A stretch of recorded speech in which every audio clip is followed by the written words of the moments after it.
everyone, my name is Derek and welcome to the Netflix Knowhow.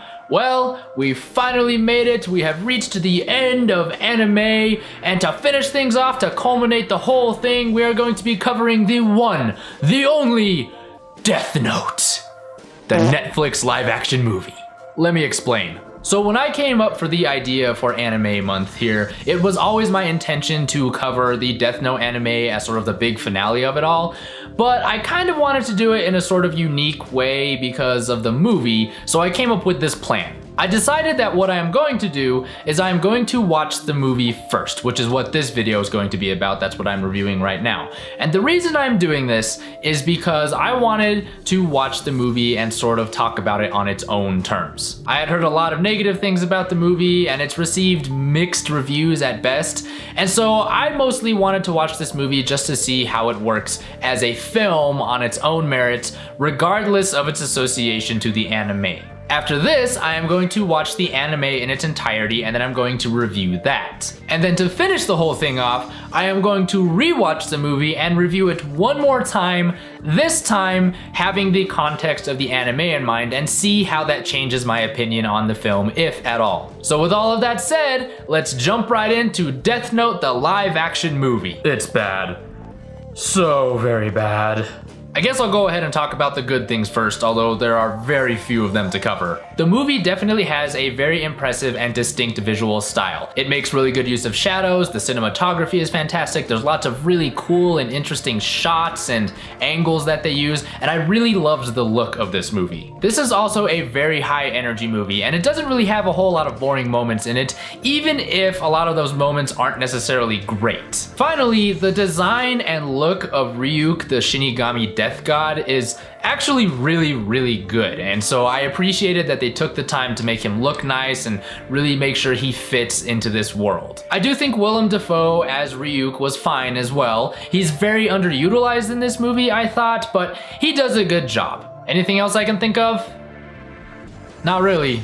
Alright, on to the bad stuff. Basically everything else. Watching this movie is really bizarre because it's like when they sat down to write the script and create this movie, they completely forgot what pacing is, what character development is, what the correlation between action and consequence is. I mean, there's lots of other problems besides that, but they all boil down to those main categories right there. This is a huge problem because those are the building blocks of a good story, and they just threw them out the window when they made this thing. First of all, the pacing is just atrocious. If this movie were made into some sort of commercial mascot, it would absolutely be the Energizer Bunny because it just keeps going and going and going. Death Note, the movie, really has no chill, ever. Let me give you an idea of what I mean by this. So within the first minute of the movie, we have our main character Light who's sitting at this bench outside of school, and then a notebook just falls out of the sky right next to him for no discernible reason whatsoever. There's no setup for this, there's no explanation, it just happens, and here we go. From that moment forward, the movie just takes off, and there's no explanation for anything, there's no development, we're just taken for a ride, and it doesn't even seem that the ride even knows where it's supposed to be going. Let me quickly go over some things that happen in the first 30 minutes of this movie. Light finds the Death Note. Light meets Ryuk the Shinigami while in detention. Light kills like 3 people within the span of 20 seconds. He reveals that he has this crazy Death Notebook to a complete stranger. He ends up hooking up with said complete stranger. They both end up becoming serial killers. They end up developing a cult that worships them as some kind of god savior. And then some super detective shows up and he's basically got everything figured out. This all happens in the first 30 minutes. You know what the best part about all of it is? None of it's explained. Why does the Death Note fall out of the sky at the beginning? Why is Light terrified of Ryuk upon meeting him and then 10 seconds later he's just magically okay with everything? Why does he trust a random stranger enough to tell her about the Death Note one day after getting it? How on earth do they become serial killers overnight? How is it even possible for this detective to have figured out this much so quickly? I don't understand anything, all right? I don't get it. So this segues perfectly into my second main gripe, The complete lack of character development. There are no characters in this movie. There's just a series of humans that are meant to serve as glorified plot devices meant to move things forward. I have no idea what their motivations are. Their personalities are practically non-existent. They're just cardboard. Let's talk about the main character, Light. What do we know about him?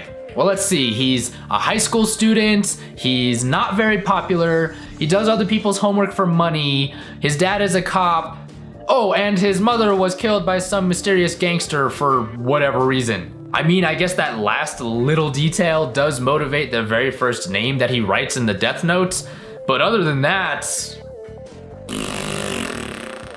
I don't know a damn thing about his character, and that doesn't change throughout the entire film. All right, let's talk about Mia, the strange girl that he talks to the very next day about the death note and ends up hooking up with. What's she like? Well, we know she's into Light for some unbeknownst reason. Oh, and she's also a complete psychopath. Again, for unbeknownst reasons that I could not comprehend. Every single character is like this. His dad is a cop and he's super serious because he's a cop. The detective investigating them is really smart and kind of quirky because, I don't know, maybe he's autistic or something? I mean, at least the detective did stand out quite a bit because he was just so weird and bizarre, but I couldn't take him seriously because of it. It's like the detective character came straight out of another movie that was a lot less serious and a lot more goofy than this one is trying to be. Even Ryuk, the Shinigami who owns the Death Note, he's completely hollow. There's nothing to him. I mean, for the character that owns the Death Note, you'd think that there'd be some explanation about who he is and where this book comes from, but nope, there's none of that in this movie. I have no idea who these characters are, what they want, what motivates them, nothing. They're almost like sheep being herded to reach certain plot points because the script just needs them to be there. And it makes all of them come off as incredibly stupid, especially the main character, Light. There's a point in the movie where things start to spiral out of control and it seems like Light doesn't have control of Ryuk and the Death Note anymore.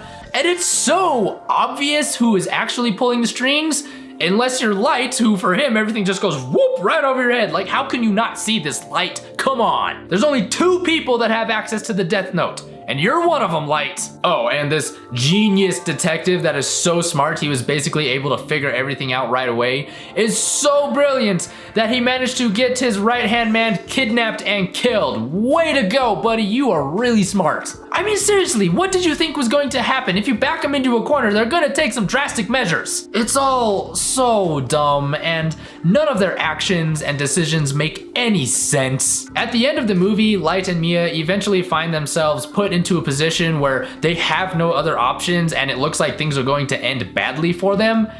And I just felt nothing for these characters. Actually, no, that is a lie.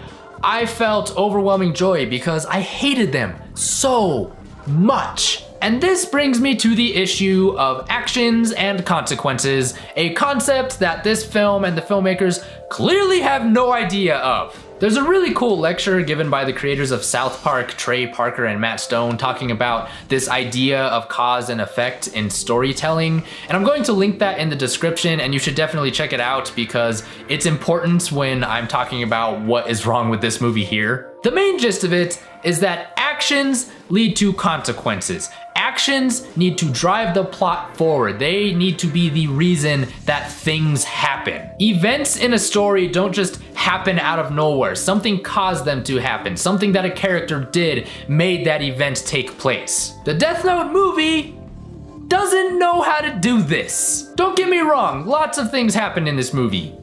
Lots and lots and lots of things happen in this movie, in fact.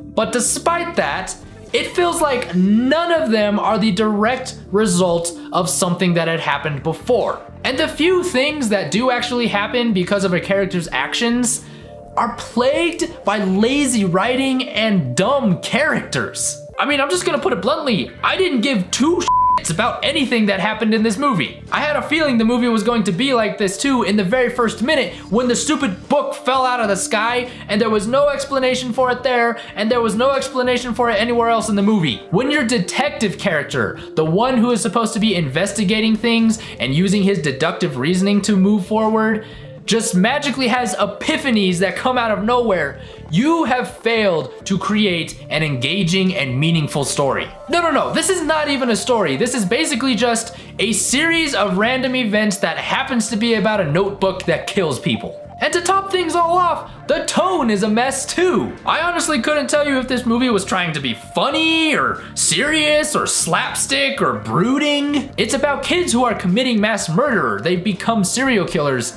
And yet every time someone dies, there's like this campy explosion of gore and body parts like some kind of dumb, silly 80s horror movie. Am I supposed to be laughing at this? Disgusted? Horrified? What? What am I supposed to be feeling right now? Again, at the very least, it is a visually impressive film. It is gorgeous to look at. It has a great production design and visual style to it, and it is not a boring film.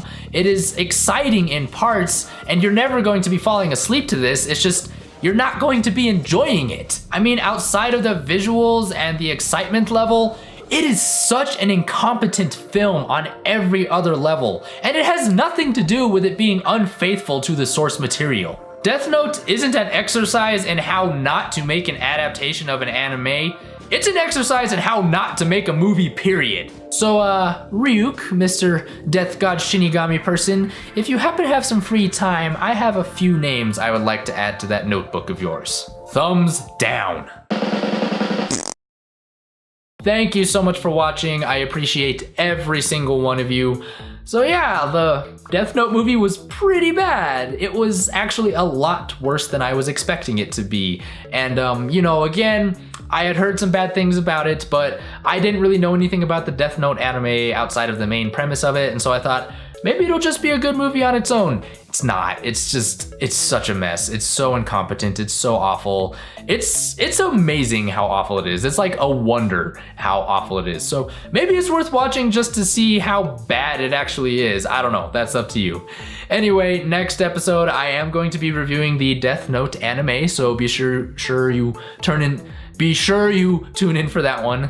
Bit of a tongue twister there. I'm really looking forward to Death Note the anime. I have heard nothing but wonderful things about it, and I think it's just up my alley in terms of things that I like personally, so it's gonna be a lot of fun. It's gonna be great. Anyway, if you enjoyed this content, be sure to hit that subscribe button down below and share it with all your friends. I would really appreciate that. You can also head over to Twitter and over to Facebook and follow me on there. And as always, if you want to know your flicks, you know where to click. Happy hunting, guys. I'll see you next time.